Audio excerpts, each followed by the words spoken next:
जीवावर बेतलं होतं, पण देवाच्या कृपेनं वाचलास बाबा. पण मला म्हणायचंय, अजिंक्य इथं बाहेर का झोपला होता?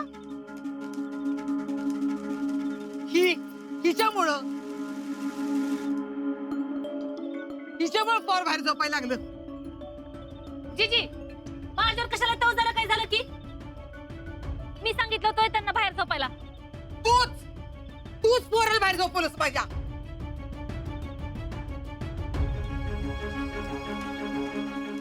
अगं जिजे, मामीनं काय नाही सांगितलं. अगं माझं मी झोपलो होतो. तू गप्प साजा. अरे कशा पाहिजे तू हिला पाठीशी घालतोयस? बी नाही बापाचं पोर आहे म्हणून की तुला कशी पण हिडीपिडीच करतात ती. मला उगाच काय बोलायचं नाही सांगून ठेवते. उगाच वय करून सवरून बरं तुला वेगळं होत आहे ग. आज तुझ्या पायी म्हणजे पोरचा जीव गेला असता. मला कशाला उगाच मध्ये घेताय तुम्ही? तर काय करत नसल्याचा चांगला मानतेस की.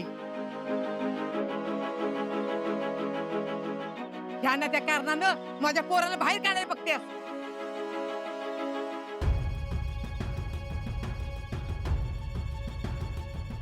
पोरग एवढं सुट्टीला आलं ते पण तुला बघवलं नाही.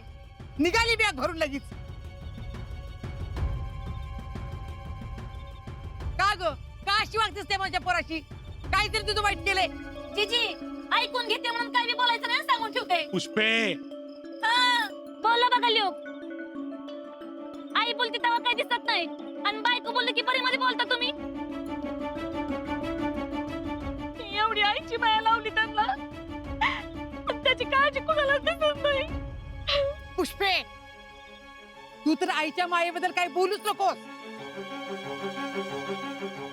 अगं तुझी आईची माया काय आहे ना चांगलं ठाव आहे मला. अगं माझ्या एवढं पोराला लागलं त्याचं तुला काहीच नाही, पण तुझा माठ फुटला त्याचं तुला दुःख काय वय ग.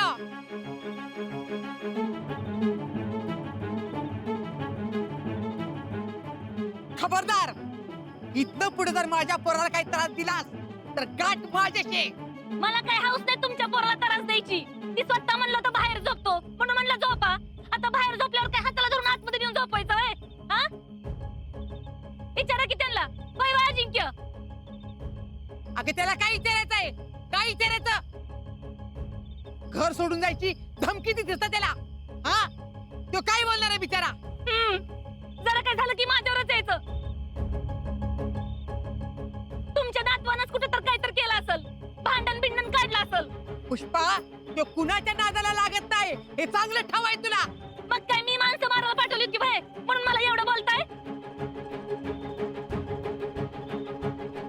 पुष्पे, जिजे, अगं वेळ काळ काय बघाल का नाही? अरे हिच्यामुळं माझ्या आईच्या जीवाला काय झालं असतं म्हणजे. झालं नाही ना. काही झालं होतं तर मग बोलायचं होतं की. पुष्पा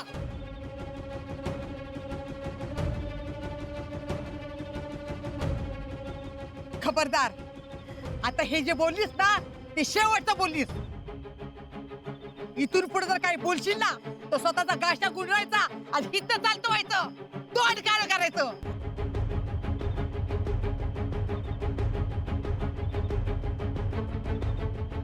अजून घर माझ्याच नावावर आहे.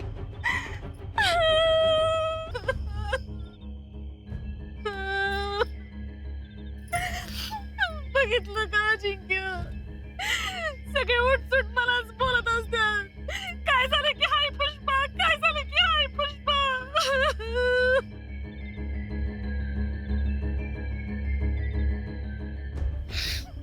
म्हणून म्हणलं होतं मी या घरात राहत नाही म्हणून. ज्यानं मारलं त्याचा तर काय ठाण पत्ता नाही इथं आणि सगळे मलाच बोलते.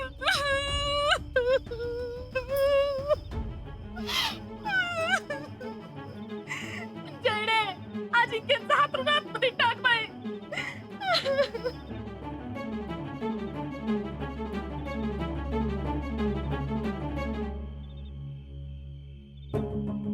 ज्यानं कुणी माझ्यावर वार केलाय ना तो आता शांत बसून पुढच्या संधीची वाट बघत असेल, आणि तीच संधी मला हेरायची.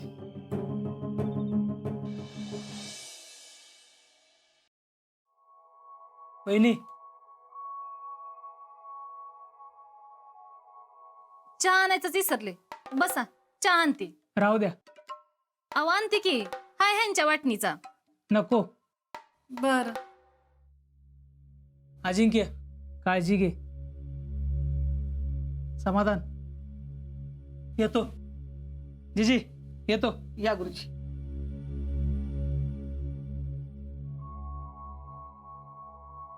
अजिंक्य, चहा.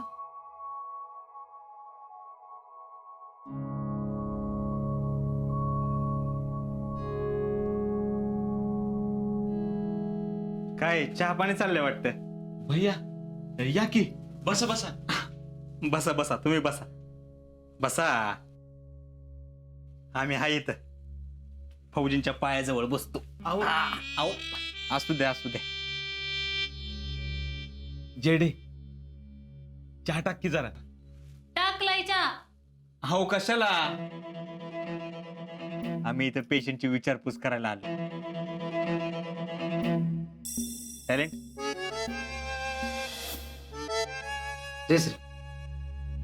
काय पोलीस कंप्लेंट वगैरे केली का नाही? हा, म्हणजे पोलिसात तर गेलोय. पोलीस बी म्हणलेत गुन्हेगार शोधणारच म्हणून.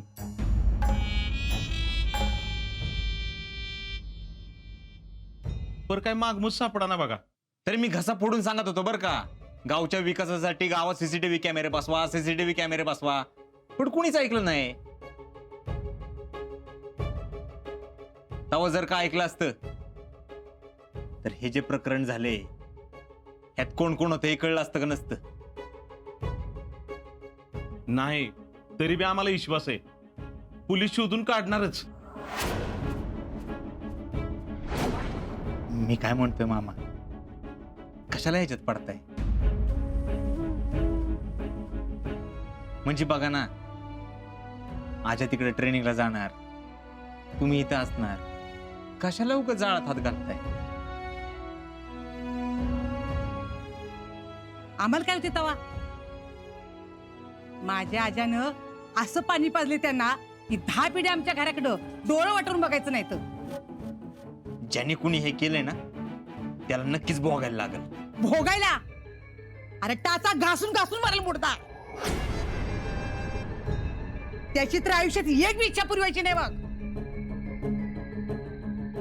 बेलेला अन्नाचा घास गोड लागायचा नाही. जिजा ग, हो किती बोलशील ग? भैया, चहा घ्या. तू बी हायसोय. एकच कप आणला मी. असू द्या असू द्या.